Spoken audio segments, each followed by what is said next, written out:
Good. We are live here at the Morningwood Radio. It is at the 5 a.m. hour, local time. But we have our host here today, undisputed, Mr. Thunderham, Hunter McIntyre. And this is the farewell show, and I put in parentheses to be continued soon. It's not goodbye forever. It's goodbye for a little bit of time.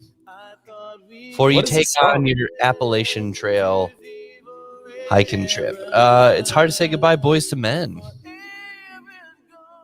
I just want to sit and listen to this. It's good. This is really good. Dude, you're getting like pretty well versed in this stuff. Like you're putting on a presentation now. I'm trying. When I get home, I want to up the level of quality that we have. I'm gonna get like the proper mic again.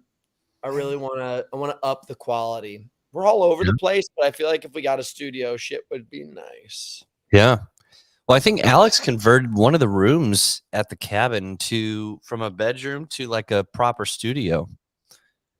He did, and then we filmed an episode and it totally bombed. The audio was all fucked, so I was like, I'm spending time doing that anymore. But yeah, we'll get there.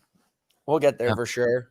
It's interesting how many people now, like podcasts are so played out. There's like that Instagram video that goes like another white boy White with Boy podcast. Podcast. White Yeah, Boy and it's like, Podcast.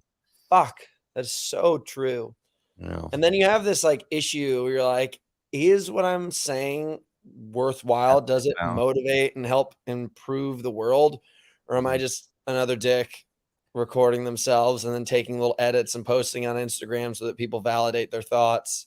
I think you have a little bit more clout than just the average person that likes to talk about tomatoes that started a podcast. That if you don't listen to this podcast about my tomatoes, then you are going to be so uneducated. So strap in and take a seat. It's tough though, dude. Like I'm one of these kind of people that is very intense and I love to like get shit done and care so much. Yeah. And I listen to all these like spiritual books and stuff, not necessarily because I'm a spiritual person, but because I'm trying to understand the mindset of some like the gurus of the world. Okay. And the number one issue that they bring up all the time is caring. As soon as you care, then you have attachment to it. As soon as you have attachment to it, then you lose control of it. As soon as you lose control of it, then you have opportunity to have failure with it. So the moral of the story is don't care. Okay. It's interesting. It's really interesting. I just listened to this one. I've listened to this guy named Ram Dass a couple times. I probably listened to one of his books about 30 times. This one's called Becoming Nobody. Like you can get the very clear message. Like if you are somebody, then you already have an issue. You know what I mean? I'm Hunter McIntyre. I'm 10-time world champion, the greatest in the entire world. Well, because of that, then you're only because you have that level of significance, you also have this significant opportunity for failure. If you're a nobody, you can't really fail. You know what I mean? That's the conversation I have with myself all the time where I'm like, who's happier?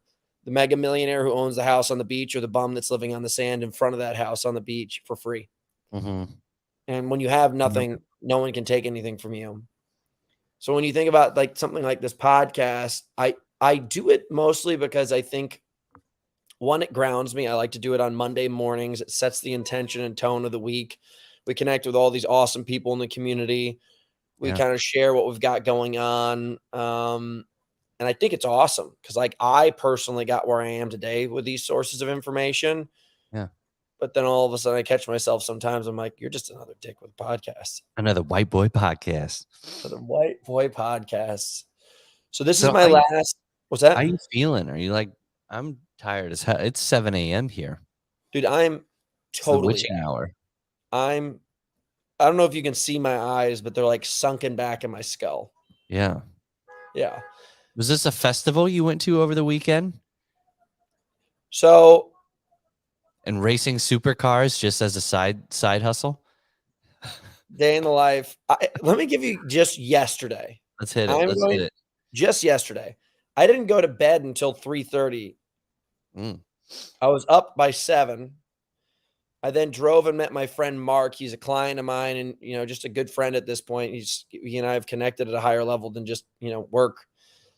And the dude super successful guy, knows I love cars. He's like, let's pick you up and celebrate your win. We're going to go rip around London in my Lamborghini STO. And the thing is bright purple, my Yeah. favorite color. And it's the STO. It's like the fastest model of Lamborghini. Straight line, it's not the fastest, but it's designed with the best parts and the lightest parts so that it can hit corners like going 100 plus miles an hour and hit like a 90-degree turn with the wheels Wow. still on the ground. Like you're not going to flip the thing. And we met up, and like obviously London's a city and you're supposed to drive responsibly. So we were like really kind of putting around in the beginning, but then we got into some of these like tunnels where, there's no cars around and Yeah. you really can hear the engine rip. We went Mm-hmm. and my abs are sore. From Like just holding in? oh my God, dude. I'll show you this one video. He just sent me some ones that I'll post. The dude's the shit. I love you, When Mark. when If you're you listening to this. originally were starting that story, that the Instagram story, and you go, "This is what we normally do in Malibu's, Supercar Sunday." I didn't know that the guy owned the car, so I thought it was like, "Let's test to see if these doors are open, and we're just gonna hop in." And I was like, No, "Does he own the car?" no. Here. You hear the engine? Oh yeah, purring like a little kitty. He's not even gunning it. Okay, Marcus just Marcus such a stud. Yeah, dude. We were gunning it. The downshifting, I mean, the biggest part about having a car like that is the engine. Like you're not even almost paying for the power. My truck actually has more horsepower than that car does. But the thing is it's the matching of the engine and the exhaust and also how light it is. My truck weighs 7,000 pounds. It has 707 horsepower. For the first maybe 2 seconds, my truck can hang with this car. It's then everything after that that makes this car so amazing. And then also, like, obviously, my truck can't go into a turn as nearly as fast as this car. So when I say my abs are tight, you're able to go sideways in this car and you can create these G's, like generated force, like you see when like a jet comes around and the people's yeah. faces are like flying back. That's the capabilities of these cars. Yeah. And, he and I are shooting the shit all the time. And I'm obviously trying to be a responsible young man. Growing up sucks. I'm just telling you guys right now, growing up is so fucking lame because younger Hunter used to buy sports car every single year. You've only known me for 2 years, and how many cars have I bought?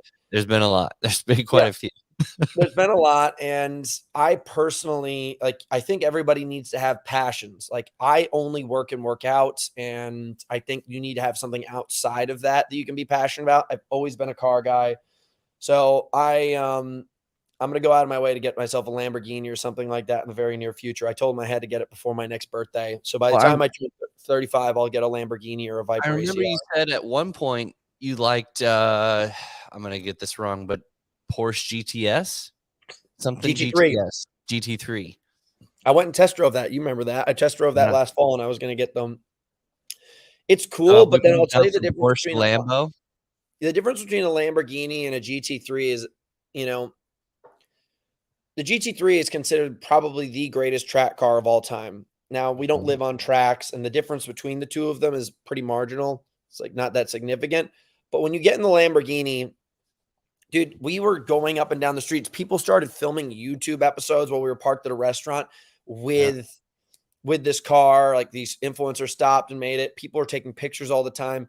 It's a piece of art, and Yeah. it's so appreciated, and it's mind blowing. Like you can see how happy people are. You can tell this guy's getting high from watching other people have a good time with it. It's so Yeah. appreciated.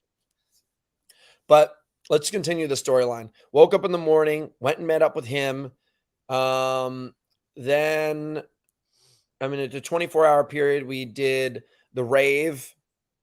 The rave Oh, went until X amount of time, 11 o'clock. I had to bounce from there and go back to here. I had to scale the side of this building because we left the keys inside. Went to bed at 3 o'clock, woke up, rode the Lambo. After the Lambo, we went to lunch, met up with Tom. After that, Tom and I were riding our bicycles, and then we biked into a rave that took over the entirety of the city. So I basically was part of two raves two in a races. 24-hour period. This had to have had well over 50,000 people on bicycles with How do boom you boxes. how do you rave on a bike? Dude, there was people with built-in boom boxes, these huge speakers built all over their bikes. And like I showed you the video. Did you Oh, see my yeah. videos in the story? It was Yeah. insane. Yeah. Like half mile this way, half mile this way, easily, if not more, of just both sides of the street full. They were taking over both sides of the street. And you just turned Then onto the street and you're like, "Hey, everybody decided to take a bike ride like we did today." And you're like, "What am I in?" we biked from Buckingham Palace, and all of a sudden we just heard music, so we started going towards it. And there was this massive corridor kind of archway, and we get through, and I'm like, what the fuck is going on? And you come through, and there's just all the tens of thousands of people, and it's electrifying. And no one even knew where we were going because the head Yeah. of the snake is so far ahead of you. You have no idea what they're planning on doing. Mhm. And we stuck with it for a while. Then we went to the sauna bath house. We're setting up a builder festival at the end of the summer, and I'm Okay. making partnerships with them to make sure that we have this really cool experience of like speakers, music, Mhm. like a physical experience, which is going to be done with the saunas and everything. Bringing some other sponsors and How stuff, and about just some like let everybody come, ice bath type things where yeah, you get swung collaborate, come hot, cold, together, hot, cold? yeah. And we we went and hung out at that place. We saunaed all afternoon, and then we were on a rooftop eating and drinking until the wee hours of the morning last night too. And I've done that almost every single day since the World Championships. A lot of burrs? What's that? A lot of A lot of them. a lot of burrs. I don't even really like the taste of it anymore. I'm over Are you it. are you more of a cider guy, though? I saw that you ordered cider at one point. I was like, "Maybe I need to, like, strongbow ciders more." Here's the thing. I've always had a not that great of a stomach. It's part of the reason why I started Builder. I just don't really take things in my stomach very well. Yeah. Ciders don't mess with me. I can have so many ciders. I can have an absolute blast. I love beer too. Like I love a good IPA. I love a good Pilsner. I love a Heffenweizen. Yeah. Like I like Weiss and appreciate the flavor. But you know when you're going to go on parade and just drink constantly, like I'm just the kind of guy who can take down 20 ciders and you can't Mhm. stop me. Did I tell you that when Need less Amsterdam, sugar. I drank we went to Amsterdam for George's Georgie? 40th birthday? Uh-huh. How'd that go? It was cool. I mean, let me tell you guys something about Amsterdam. I think people really got offended. One of their biggest posts recently was my Oh, comments about how Amsterdam's a party city and there's not really yeah, much else and created. but Amsterdam was also saying you read a report where it's like, "Hey, we don't want stag parties anymore. It We're was done packed with full of the sad party parties. scene." Yeah. Economic. The Netherlands' biggest economy. According to Forbes, is the 15th largest in the world in 22 in terms of gross domestic products. So, what is the main economy? It exports petroleum. So you guys do gas, That's electronic oil. machinery, Petrol. and highly mechanized and profitable agricultural sector. Now, their port, if I had to guess, is the biggest one in the entire world. So it's pretty big. But I'm going to try to get some data on here about what's going on. Machinery and transport equipment, 28% of the total world's exports. Mineral fuels, 23%, and food, 11%. Well, you got to understand it probably has to do with that port because I don't think the Netherlands has big oil refineries. Probably has something to do with those ports. And people got really upset. But listen, you and I'm a pretty smart guy. My family's all in finance. You never really hear about the Netherlands producing very much. What we know about the Netherlands is they like to party. They know how Now, to throw a party. I know how to party. So Yes. we go with George and we're planning on doing a 24-hour trip. We get on a train at 11 a.m. on Thursday. We get there at 4 p.m. I had Now, we 40 up minutes to find you all a hotel. I was like, okay, here we go, Google.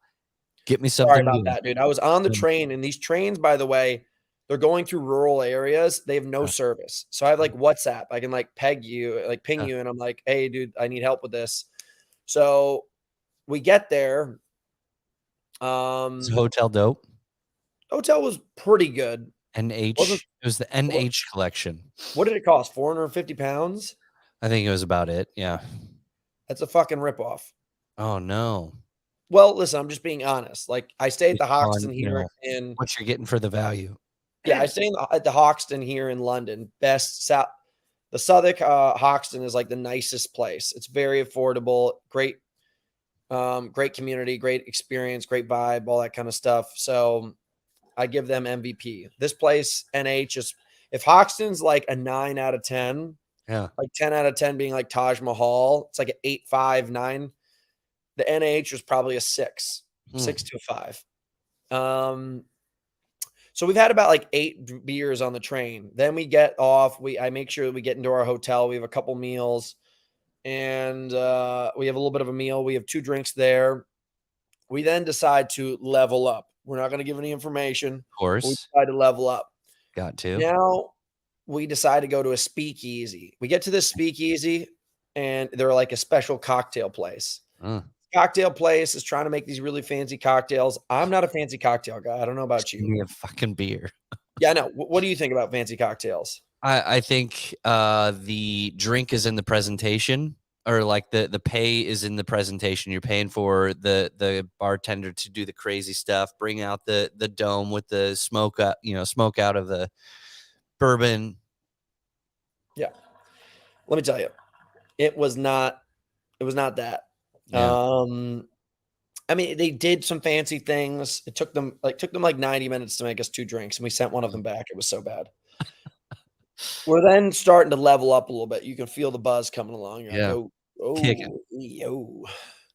Now we've got to be about 12 drinks in. We're on our way to one of the sex shows. Mm-hmm. And I mean, it's just a thing you do out there. You got to go check it out. It's like, going Okay. to Six Flags or Disney World. You got to go to the rides. See what's The all adults red light district, the adults Disneyland. Yeah. So we stop at another place. Now we take about 2 or 3 drinks down there. So we're now up to 14 or 15 drinks.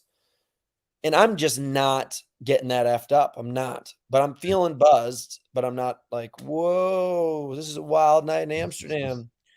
We then get into the red light district and clearly a lot of sex things going on there. Prostitutes hanging out in the window doing their thing. None of them are that cute. Yeah. But they're putting on a show where it's part of the experience. I don't know who's banging these chicks, but I guess maybe somebody is. We then get to the sex show. Now, I don't know if this is like proprietary information, but I'm just going to tell you what happened. Okay. Is this like you in America, you'd go to like pay to see the circus? So this is like a stadium-esque type of small studio theater? It's a theater. It's a Okay. theater, 2 balconies. Like a burlesque show or? Yeah. But I mean, like a burlesque show is usually kind of some busty women with pasties on their nipples and they're doing the dance and so on and so forth. This is a little bit more erotic than that. The first show is a woman. She comes out and she's sexy. She's got her bra and panties on and her skirts and she's putting on a show. And then she brings a girl up from one of the like the crowd. She's part of a stag do or whatever it's called. A hen do is what they call it there. It's a bachelorette party. They bring her up on stage. Now she gets naked and has the girl feeling her up and everything. Then she pulls a string out of her private parts and walks across the stage and then has the girl do a jump rope with it. Okay. I was like, all right, a little interesting. Where did the string come from? I mean, listen, it's a trick. It's not my favorite trick, but it's a trick. Yeah. Then the next group comes out and it's a dude comes out with a chick. And she's just, she's going down on him pretty hard in front of everybody on stage. Okay. You watch it for like 30 seconds, 60 seconds. You're like, okay. And then he starts to skull effer to the beat of the song. And you're like, okay. And then they just keep doing it to the beat of the song. And then they start banging and you're like, gets kind of awkward. You're like, it's just not that cool. Now, I think it was like a 60-minute show. We left 10 minutes in. So all what you described wasn't like throughout the course of the evening. It was the first 10 minutes. First 10 minutes. Okay. And then we go to a bar. We rip some drinks at a bar. Now, here's the thing that's kind of the bummer. It's now around 11 o'clock at night and we're really ready to level up, all of the fun things that you're able to consume in the Netherlands, they stop serving them at 10. What? I know. And no one told us that. Was that just because the day that you were there? It was like it wasn't a Sunday, or maybe it was a Sunday. It's rules because they believe that people, if they get too effed up And their city later would be mad. on, it's a risk. And I get that there's risks in any things, but when you're in like a, you know what I mean? I don't know. It'd be like telling people they have to stop gambling in Vegas at 10 o'clock at night. It's not cool. That's when all the magic happens. The reason you go there is for that late night experience. And then they lock it up on you, huh? Yeah. Now, we then go to the weed shops, and now I don't smoke weed at all because weed makes me go crazy. I'm now I'm smoking joints. I'm trying to get lit. We're doubling down on drinks. I'm just telling you the truth. We went to bed eventually because we were just like, what are we doing? Like, we cannot consume at any higher level than we do now. Yeah. I'm really drinking at a crazy rate. I never got drunk. Never did. Your tolerance got so high over this monumental win that you've been just riding the slow buzz the entire time. I guess so. Yeah. I really don't have an answer. I don't know what happened, but I woke up the day not hungover. Next day, not hungover. Like, you can't hide from a hangover. Right. No hangover, no nothing. So part of me thinks that they kind of serve drinks around there that may be of lower alcohol content. Even the Burrs? I guess. Like, the alcohol content is like 50% less in Utah than any other state. Well, I know there's, what are those things called the 3-2-1 beers or something, right? I don't know what that is. But I just remember going to Utah, and they're very, very measured and intense about the whole thing. Look, Google the 3-2-1 beer thing for me. Let's get this going on. Beers. Wonder how much money this fucker. Oh, it's 3.2. Yeah, it's Utah really says goodbye to the infamous 3.2 beer law. When did that happen? The latest and everything you need to know. The notorious 3.2 beer legacy comes to an end. Let's get this bad boy up.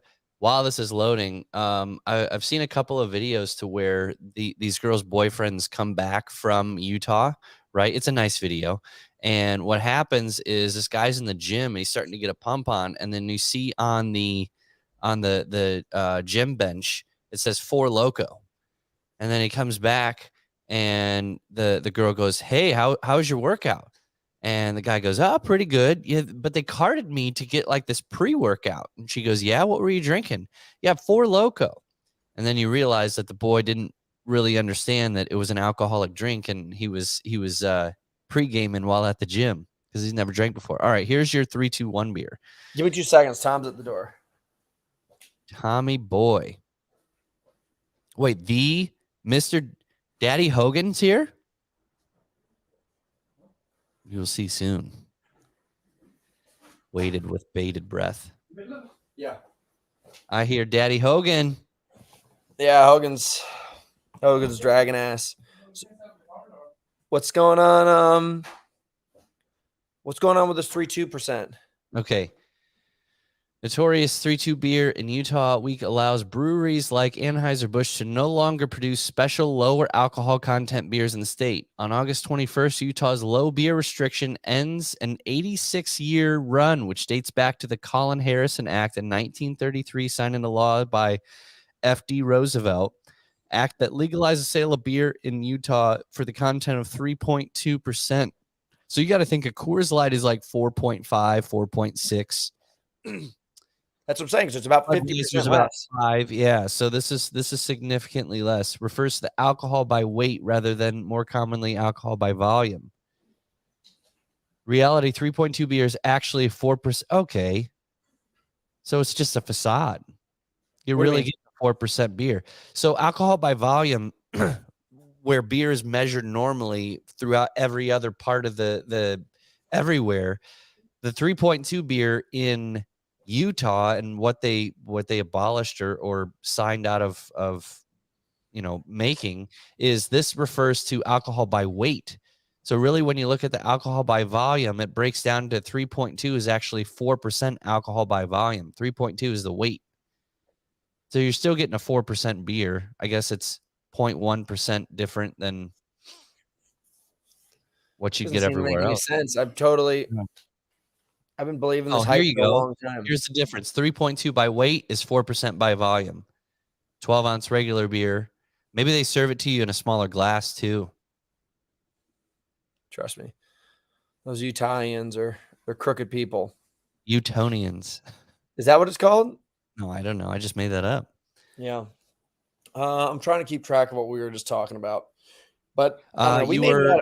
You went almost 24 hours and all the way maxed out your ability to try to get effed up in Netherlands, and you never really caught that Never crazy got the high, buzz. crazy buzz. I never got the buzz. But now I am, I guess, officially like about 10 days out from World Championships, and I went on my bender, and now I'm done. I'm pretty burnt out. Feel good. I do this every year, though. You got to. Yeah. Yeah. Well, you And travel. I mean, some people are like, "Oh, well, the world champ now. He's slugging beers, walking down the streets, and how rude could he be?" What they don't realize is the amount of time and effort that you put into a weight training session in the desolate, mountains by yourself in a gym locker, just stored away for hours. Just Yep. grinding away with no one else around you and no fun technically. I don't get why people would be caught up in it to begin with at all. I mean, people don't even know who I am, yet they look at me on the internet and they feel like their opinions are going to fucking matter. Mm-hmm. In reality, I never competed in sport to make sure that I got the masses behind me. Now that we are doing cool things involved in the community, I love building a community, but my personal life is none of your business. What we do in our bit, Yeah. I like to chug beer and I like to hang out with my friends. That's why they're my friends and you're not my friend. Ooh, Because you're an tell ass. tell Yeah. him, I even got Hogan over here. He's a Daddy deadbeat. Hogan. He's a dead. Hey, Hogan not only was like 20 minutes behind me in the world championships, he was that much slower behind me when we were drinking on Friday night too. Slow as all hell. No one is going to believe that. he's been on the last time I talked to him, he was on an Italy vacation holiday. Yeah, Tom takes a lot of vacations. So much so that I had to hire somebody else here in the UK because Tom can't keep up with the pace of hard work. I want to clarify something. Did at the wedding, was there a push-off or push-up contest to where you threw Dina in the ring to do a push-up contest in the middle of the reception? Yep. Some man rapped out like 38 push-ups and then she got up and did 39. Really? Yeah. Dude, one of my favorite stories is our buddy Kyle lives in Houston, pretty much in the ghetto. Probably You know what? My biggest thing about Kyle, you know what? I thought he was going to be taller. I really did. Wow, dude. I cannot wait for him to hear this and just be so pissed. You were disappointed, right? Well, it was you see him on screen like Liam Hemsworth or something like that, this really tall. I thought he was going to be a tall, majestic with the mustache, and I was going to look up to him and he was going to tower. His shoulders did impress me. I wanted to grab those boulders and just, give him a little hug and a touch. But yeah, I thought he's going to be taller. Quickly here. Yeah. This went from talking about business and life to Ryan's suppressed homoerotic feelings about a man from Texas. Yeah, dude. But so about Kyle. Kyle told me that one time there's this homeless man that kind of just like peruses around his neighborhood, and Kyle like works out a fair amount. He got this fit body. This man just one day looked at Kyle, and I think the guy is like on some kind of substance, whether it's meth or something. Just gets down and like pumps out 100 solid push-ups right in front of Kyle, and then gets up and then like passes out on a shopping cart. But basically big dog Kyle in front of him in front of his own house. And Kyle said he's just like been so embarrassed about his fitness ever since that like a junkie was able to just whoop the shit out of him. And this man's not like a ripped body. Like I remember when I first got to Venice Beach, I used to see the homeless people sitting out in the sun, just like cooked brown with like a plastic bottle of vodka. And they've got like rebar and cinder blocks, and they're doing bicep curls and stuff. And they're shredded. Yeah. They're shredded, so ripped. And I'm like, I was jealous This guy did not look like that. This dude was like a hog-bodied man, and he big dog Kyle big time. But Kyle is only a short little man, I guess. Since we have you here, is there any chance that you're going to do the Ironman with us? Starvation and or Copenhagen, Hogan. No, not the starvation one, but the Copenhagen one. I'm on the fence. I'm 50-50. What's the 50%? What's going to push you towards? What's going to make you make that decision? What's holding you back, Tom? Tom, you don't have a lot going on. I haven't done anything since Worlds. Only drank and eaten. What do you think I've been doing? So maybe next week when I go back to the gym, I'll start feeling a bit better again. Dino was already at the gym. You're slacking, bro. I know. Days behind. I have been riding a city bike like 100 miles a week. Yeah. I haven't been doing any of that shit. He gets here. I immediately make him ride across the city to come meet me. Then we ride back across the city. What did we ride for like 3 hours yesterday? Yeah. And Tom almost died the whole time because he sucks at riding a bike in the city. No. I obey the road. Hunter doesn't seem to obey any rules of the road whatsoever. And look how fast we got places. Yeah. The speed of light. We almost died a few times, but we didn't get there. Look so is Tom just going to be like the voice of Oz, just off speaker, off camera voice? Yeah. Kind of like it, don't you? Mm-hmm. It's kind of like if I've never heard of Tom before, I just hear this majestic Irish accent behind the camera. You picture me bigger, don't you, Ryan? Way bigger. Way bigger. All right, let's tackle some of these Q&A questions because we got so many.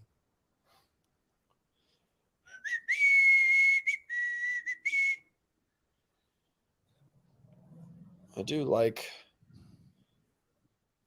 Tom, how do you feel about our bike rave yesterday? That was wild. I still don't know what it was or how it started or how we ended up in it. Nobody fucking understands what happened. Do we start at the end or the beginning? Let's start with Hillian. Yeah. Hillen, 15. Mixing CrossFit with a shit ton of running and cycling. Do you think that is the ultimate engine? Oh. I mean, yeah. Are they defining your ultimate engine program or just their own definition of ultimate engine? I don't know what he's asking. It's kind of difficult to understand what this guy's really saying. But I will tell you this. I've used biking for the majority of my career because people don't understand you cannot keep up high volume of running and intense weightlifting. Otherwise, your body will start to break down. You just will never receive the benefits of the running. You'll never fully receive the benefits of the weightlifting. And that cross training of biking really, really helps. I see so many of these people writing these High Rocks programs. And listen, I'm not saying I know anything other than the fact that I'm better than everybody. But yeah, High Rocks is now partnered with this. I don't even want to. Well, it's some type of training app. They're like, want to train for the World Series of Fitness? Download our app. Yeah, and good for them, dude. Like, listen, people moving is the best thing possible. That's the number one goal here. But I think if you're really training to improve, there is a formula to this. Yeah, and I created it a while ago, and it's just periodization and mixing all these modalities. And if you don't do it right, you're just not going to get better. And that's okay if you want to continue that. We got Alfit Group. Pull-ups or chin-ups when you're training for High Rocks, and what's more beneficial for 8 exercises in your opinion? I'm kind of confused. I always think chin-ups are better than pull-ups. Yeah. I did a little circuit yesterday, and I kind of switched halfway through to do chin-ups. Other than pulling yourself up on top of things, which is very uncommon in existence. What if you lock the keys in the apartment? That's why you got Buff Daddy. You gotta do pull-ups then. I know, but wasn't getting up here. It's very uncommon.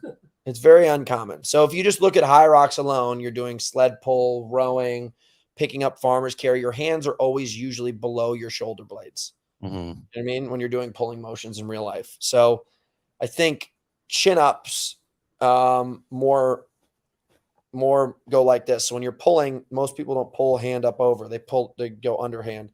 Like if I was going to grab Tom, I wouldn't grab him like this. I'd probably grab him, twist his collar, and then rip him in, and then uppercut. Well, think about when mowing lawn. You got to take it back, and it's like a give it a little rip. I think TRX pulls are probably better than chin-ups even. But having the extra body weight's good. How much did you weigh going into High Rocks World Championships? 202. I was 10 pounds too heavy. Couldn't make it. Mark Whittle, I will not answer that question if you're listening. Antonio, any initial motivation to start your fitness journey? What makes you keep on pushing harder? Get up, get going, just start. I need some of that motivation. Yeah? Yeah, give me Iron Man. Give me a line there. I was just tired. Well, the original reason why I started training is because I wanted to become a Navy SEAL. That didn't work out. I think we need to get into that story, the $1 Million Mile, on another pod, and all your little TV shows. Because I think there's there's a huge following on your Facebook page from Broken Skull Ranch. I think we need to break down some BTSs on that whole series. Well, write it up and we'll do it. All right. I originally got into fitness because I wanted to be a Navy SEAL. That didn't work out. And then I got to college and they wouldn't let me on the wrestling team because of my academics. So I just had to start running and lifting all the time because they wouldn't let me do actual practice. So eventually I just decided to get buff, and I wanted to see my abs. So I had to learn about nutrition. Part of the carb cut challenge that we're doing, I wrote about this. I learned about how to get lean from our wrestling coaches, but what I didn't really learn is how to do it properly. They just were cut calories so you can lose weight. Yeah. Yo, Tom, you got to go in the other room, brother. Just go outside the house. Basically, they tell you to cut all these calories, and next thing you know, you just feel like shit all the time. I learned that if you can cut carbs out at certain times and then pump them back in other times, you can have a way more effective way of cutting weight. And then you can also fuel your workouts just properly to get the biggest benefits possible. So it's really not about, cut calories. It's what kind of calories you cut, what kind of time you do it. And is this all within a week's worth at a time? So on days that it's higher volume, you're going to introduce more carbs into your system, and days that are on lower volume, it shows you how to, quote, cycle them. Yeah. Initially, we'll educate people in this when they get into the group. But initially, what I just tell people to do is certain days. Mm-hmm. And that's just to get people to actually accomplish the small task of that. And then you start doing more specific days. It's a formula. It's a very big formula. Matt Deller, how are you planning on running your business while you're gone for so long? He's got Ryan, good people in place. Yeah. We've worked very hard over the past 2 years, and we're a very new business, but everybody knows what to do. I think it's really important to be able to take time away from just focus all the time. Otherwise, it's the same way I take time off of training. If you're just in it all the time, you're never intense about it. Intensity, I think, is the most important thing of getting something done. If you're not applying high levels of intensity, you're not you're not making the improvement that you could. So taking a step back will allow you to come back with a fresh mindset and motivation towards it. I think scheduled weeks off, if not weeks and weeks off, is a big, big game changer. I'm not planning on doing any extra training while I'm away. I'm just going to hike and do push-ups and maybe some air squats. He's going to come back with a beard and go rival the Liver King and say, yeah, more. I would love to have a day against the Liver King. I think I'd bury that guy. It's not a thing. There's a lot of influencers who are like, I spent 50 hours with the Liver King. I'd like to see a person that actually does train versus, juice. Natty versus juice. Yeah. We should try to do a PR experience of getting a hold of all these influencers and just show them. We'll bring them out to the ranch or the cabin, and we'll see if they can survive for a couple days. Because people come out to training camp, and these guys, these hot shots with abs and filters. Let's see how they handle things in the woods. How do you transition from look good naked to pro? I'm not used to the volume yet. Any program that you guys do is if you're wherever you're at, you want to add about 10% a week for about 3 to 5 weeks, and then cut back for 1 to 2 weeks, and then start to add again. So if you're training for 5 hours a week, that adds up to 300 minutes. 10% of that is 30 minutes. So you add about 30 minutes of training every single week. So you'll be about 6.5 hours in 3 weeks. And then all of a sudden you're going to cut back for a couple weeks. You're going to bring it back down to 6 hours. Then you're going to keep on adding again. And eventually you're going to find this breaking point, and then you'll stay there for about 4 to 8 weeks. And then your body will adjust to that. and you can keep on increasing. And I've reached that point of failure a lot, by the way. Will you go to High Rocks Dublin for a beer session afterwards? From Ryan Bell. Ryan, probably not. We got, for the next 4 months, we are doing specifically Ironman training and traveling around the world. Got Battle Bunker coming up. Yeah, and then part 2 is Age Battle cruiser. Bunker. Yeah. That is going to be a very spicy experience. We've got a lot of things going on, a lot of moving parts. So not enough time to travel. Merrill Sass 25. Am I going to OCRWC? That is a no. That is a no. I've done obstacle course racing. Only event that I think I would do again is World's Toughest Mudder, just with a couple homies. Love Hey, that we had a thing. couple of house training. Well, we had 1 or 2 house training members make it to World Championships for, I think it was a Deca Strong over the weekend. And then a Builder Sport athlete, Carly, set a world record for the women's. Yeah, job, these girls Carly. got to watch out. Just in the past season alone, the amount of girls that have shown up that are going to destroy the scene. Girls always kind of show up a little bit later than the guys do. Guys are willing to dip their toes in sooner. It's big trouble, Little China. Now that Carly Wopat is on the scene and she seems to be sticking around, I'd be scared. I'd be scared. From Chris De Souza. What is the biggest factor that separates me from the rest of the High Rocks pack?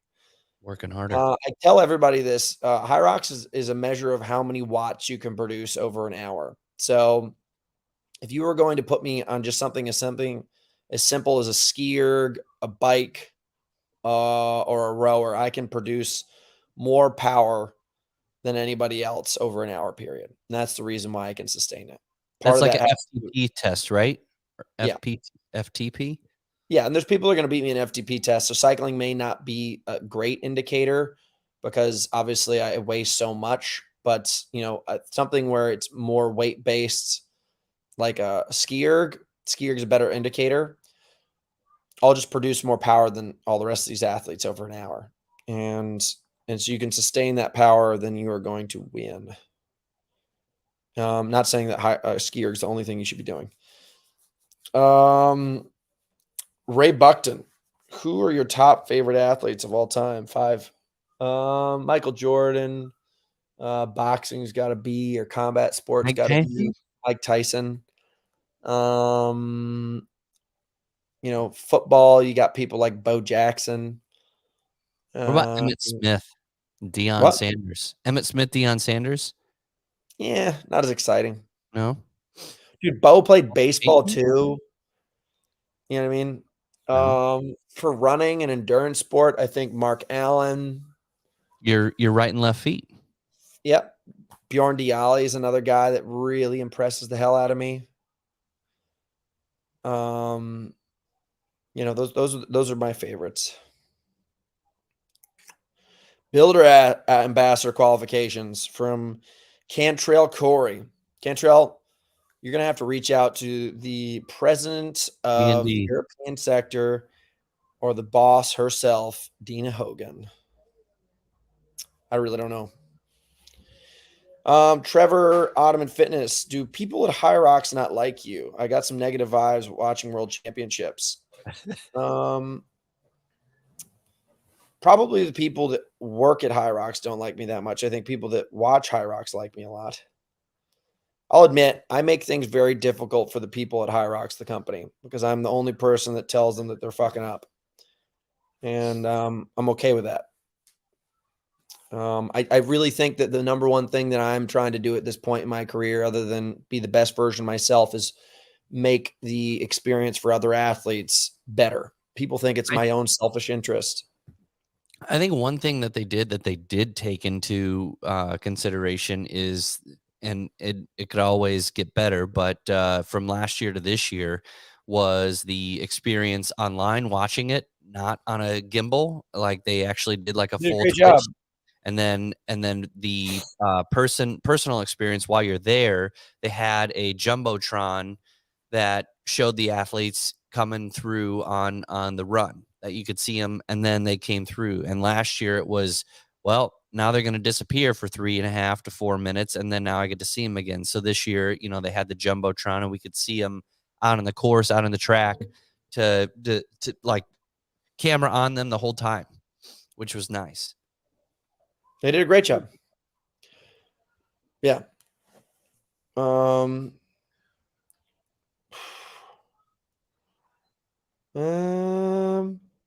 What's a controversial opinion you have about fitness that most people disagree with? Keto sucks. I think, probably from a nutrition standpoint. In reality, if you're moving a lot, you can eat whatever the heck you want. What about fasting? Everyone's on this, well, I've fasted for 24 hours. So aren't you just delaying the onset of calories? No. I think probably people should fast for longer than 24 hours to have like a gut reset. But I think fasting every single day isn't necessarily like the answer to it all. I think fasting is necessary from time to time. Like I'll probably not eat until noon every single day on my hikes just to cover more ground and eat more food in the afternoon or heavier meals at night. Yeah. I think if you're really an athlete, most athletes are underfueled, so it's better to start the day eating calories and trying to get as much in. If you're training 2-3 hours a day, I guarantee you don't eat enough food. Just don't. Most people listening to this podcast probably train a ton. And they probably are under eating and they are underperforming and they're not getting muscle. They're not burning fat just because their metabolism and their whole body is just out of whack because it's just never getting properly fueled. You'd be surprised when I'm eating more food, I get leaner.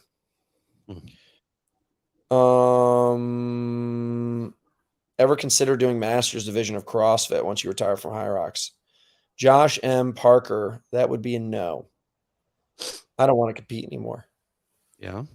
I'd like to ride horses and dig holes in my backyard. I'd like to do manly things. I'd like to be like John Wayne or like Clint Eastwood in their old movies. But be a you true are. action star. You say you don't want to compete anymore in new type of sports versus other people, because I thought you were doing High Rocks next year.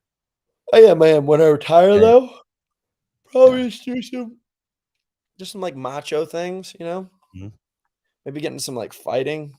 Oh, yeah, no big deal. Did you know cockfighting doesn't involve your actual cock? Version that I'm into. The version that I'm into.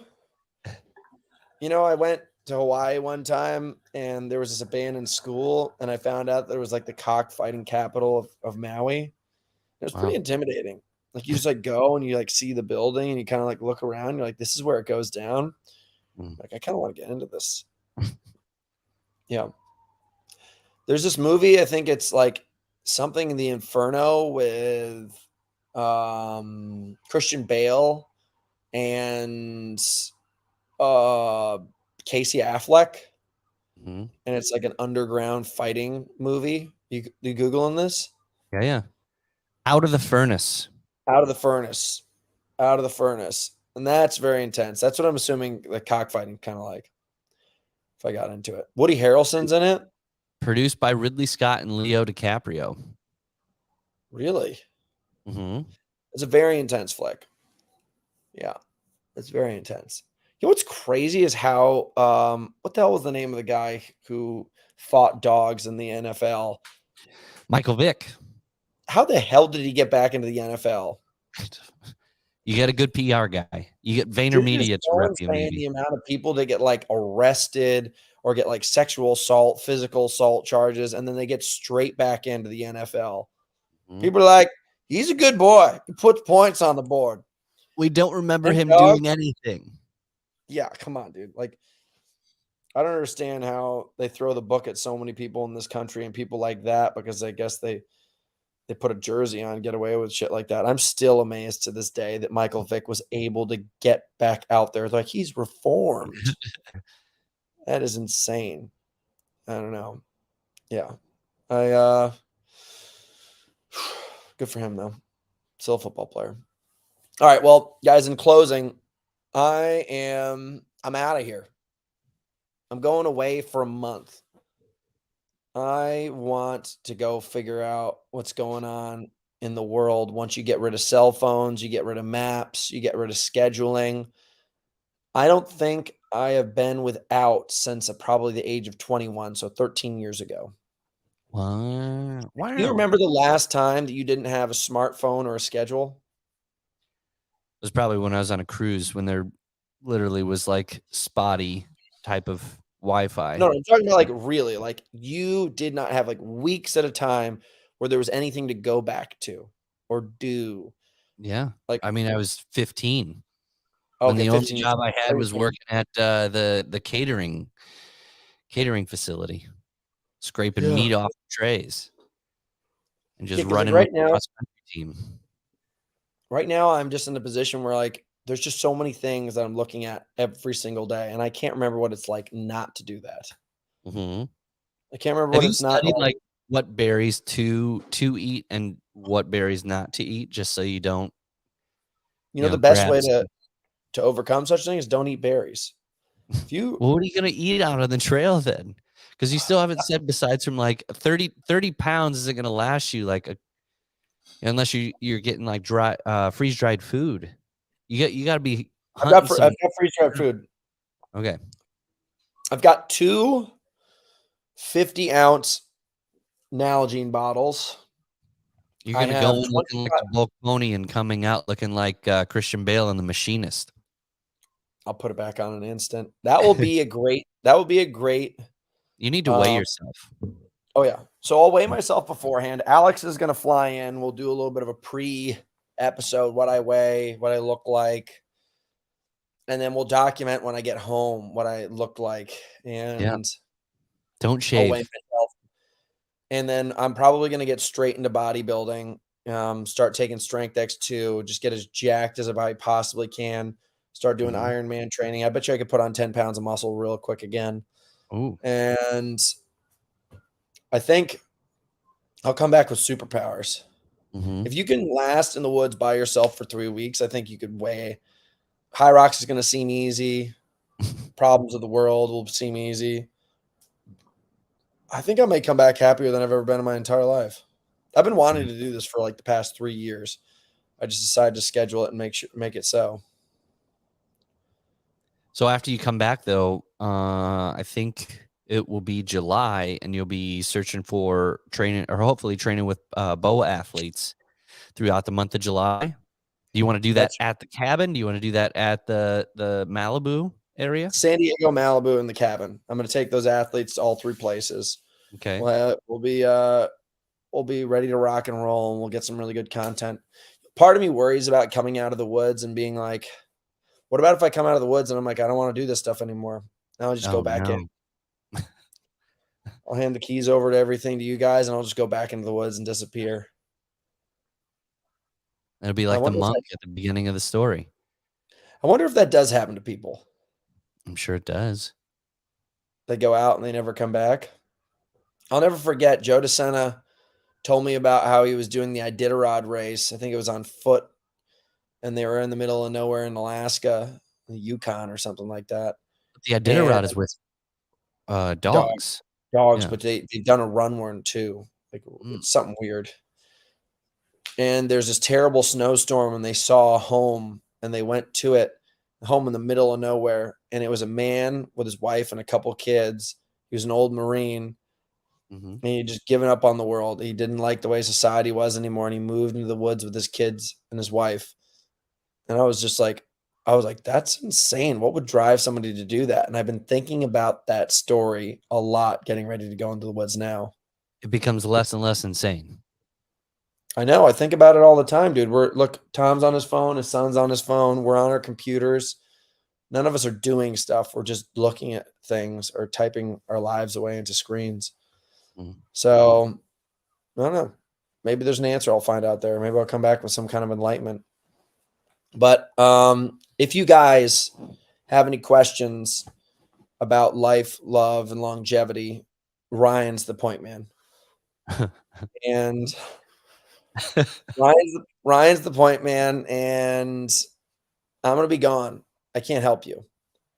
And here's the other thing that's going on. We've got the summer shred challenge that we do every summer. I think this is like, I love this style training. You guys are going to start and you're going to have a couple weeks ahead of time. I mean, everything is automated. You come in, you've got video. Our coaches are there to make sure that you guys know everything. As soon as I get back, I'm going to come and teach you guys as I get started on my summer shred journey. And we're going to talk about it. We're going to work together on it. So are we doing Zooms after you get back? Dude, Tom says he's going to do it, actually. Tom, All right. you got the body of a boy.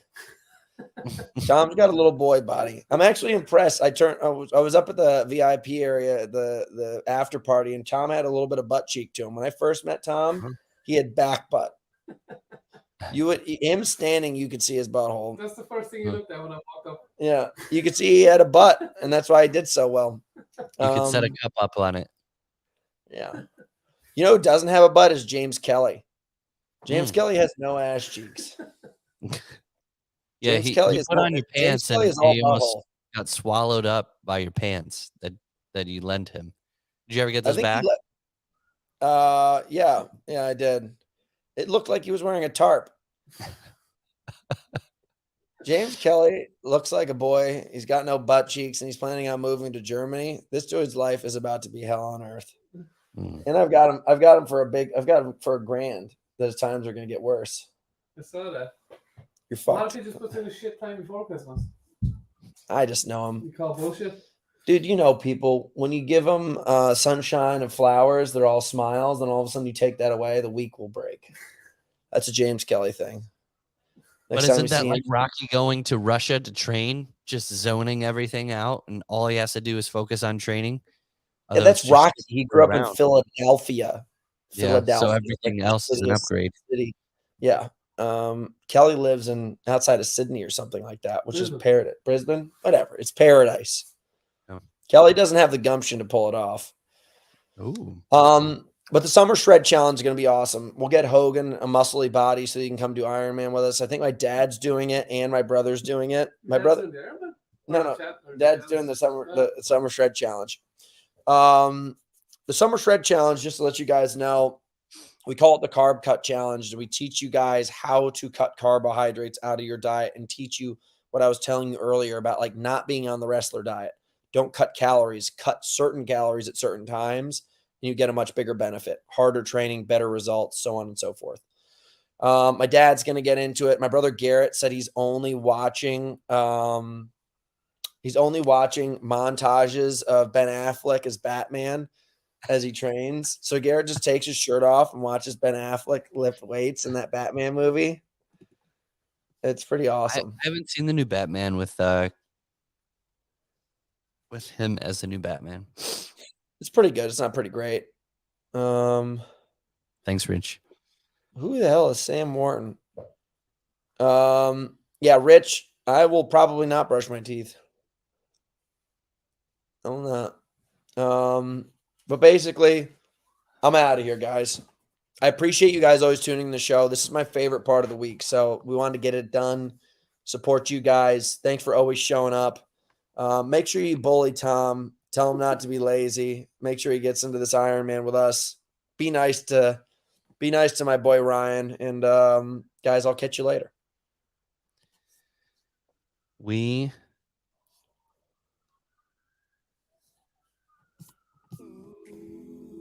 we saying goodbye? Here we go. Yeah, we're gonna say goodbye.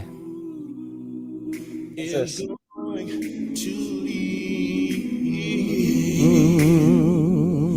this? This is Boyz II Men again. This is the guy that was married to Whitney Houston. I don't think it's Bobby Brown. I don't know who it is. Bobby Brown, part of Boyz II Men? I don't think so.